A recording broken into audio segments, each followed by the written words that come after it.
everyone, I've got a Blackboard tip for you that you may not be aware of. I'm going to show you how to create a Smartview to make the gradebook more manageable, or maybe do a little bit more for you.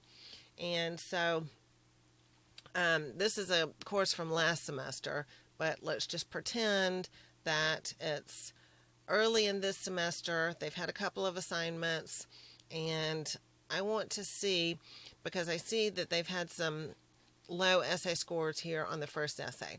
And so I want to see which of these students that did poorly on the first essay also did poorly in the previous unit on grammar, and see if maybe there's a correlation. Maybe I need to offer some extra resources to these students on grammar so that it doesn't continue to affect their writing skills for the rest of the semester.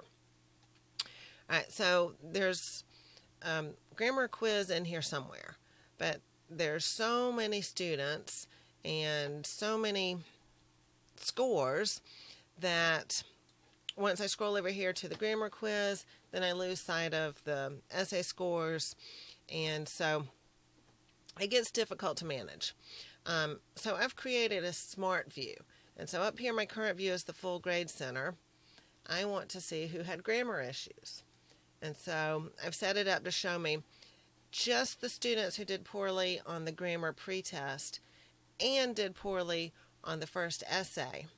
And I can see that obviously these students weren't necessarily impacted by their grammar skills because they didn't even do the first essay. All right? But these two seem to be struggling with both. And so maybe I can reach out to them with some extra help, complete these grammar activities, let me know where you struggle with them, and we will proceed from there with an extra practice schedule. Or, I want to make any comparison between grades in the course or sort the grade book in any different way. That's what Smartviews can do for me. I also do a lot of group work, and so the group discussions, for example, are not tied to the grade book. I have to go to their group page and look at who contributed, and then come in here and enter the grades manually. And so it helps me to have a smart view, so I can just enter the students in that group's grades at one time. All right, so how to create a smart view.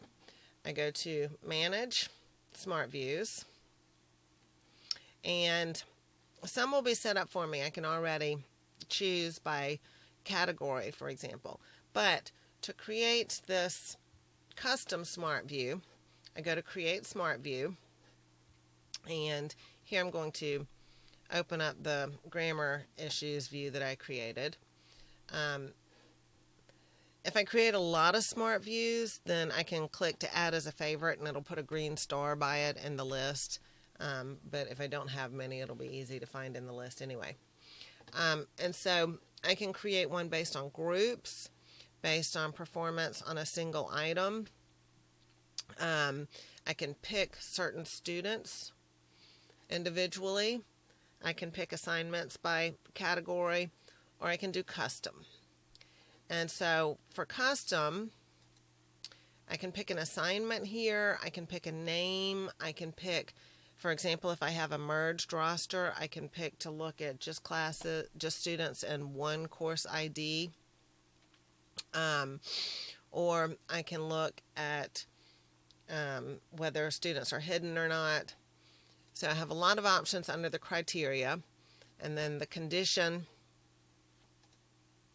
I have these equals for a score. Since I'm picking a gradebook item, I can pick, I want ones that did less than or equal to 69%. All right, and then I added a user criteria to put in my second one.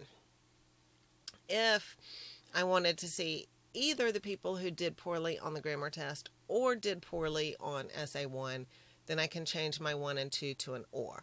But I want to see who did poorly on both.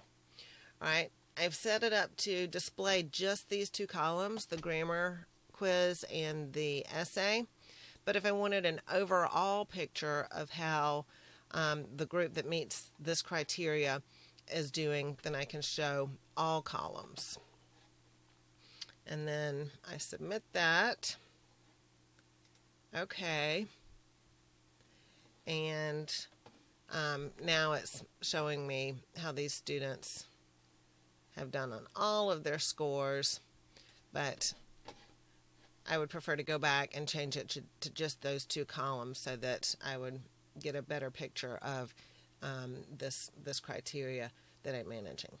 All right, then to change my view, I just go back to Full Grade Center. If this line is not up here, if I first logged into Blackboard and can't see how to change my view, then I click on Filter, and that turns this bar on and off. All right, if you have great ways to use Smartviews, let me know so I can share your tips as well. Thank you.